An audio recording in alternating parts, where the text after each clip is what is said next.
Sunday is A holiday എന്നൊരു policy keep ചെയ്യുന്ന ആളാട്ടോ ഞാൻ.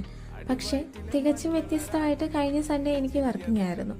ഞാൻ ഇങ്ങനത്തെ ദിവസങ്ങളിൽ വർക്ക് ചെയ്യാൻ തീരെ തിരഞ്ഞെടുക്കാറില്ല. കാരണം വീട്ടിലിരിക്കുക, എല്ലാവരുടെയും കൂടെ ഇരിക്കുക, ഇതിലൊക്കെയാണ് ഞാൻ പ്രയോറിറ്റി കൂടുതൽ കൊടുക്കുന്നത്.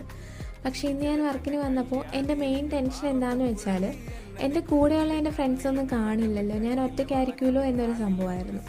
പക്ഷേ വർക്കിൻ്റെ അളവ് വളരെ കൂടുതലായതുകൊണ്ടും എക്സൽ ഷീറ്റ് എന്നെ പ്രാന്ത് പിടിപ്പിച്ചതുകൊണ്ടും ഒരു സോങ് ഒക്കെ ഇട്ട് ഞാൻ തന്നെ ഒന്ന് അഡ്ജസ്റ്റ് ചെയ്യാം, കാരണം ഫ്രണ്ട്സ് ഇല്ലല്ലോ, പാട്ട് മുഖ്യം ബിഗിൽ എന്നൊരു ആറ്റിറ്റ്യൂഡാണ് എനിക്ക്. അതുകൊണ്ട് വർക്കൊക്കെ അത്യാവശ്യം നന്നായിട്ട് ചെയ്തു. പിന്നെ ഒറ്റപ്പെട്ടോ എന്ന് ചോദിച്ചാൽ ഒച്ചയും ബഹളവും ഇല്ലാത്തൊരു ഓഫീസ് ഞാൻ കണ്ടു കേട്ടോ.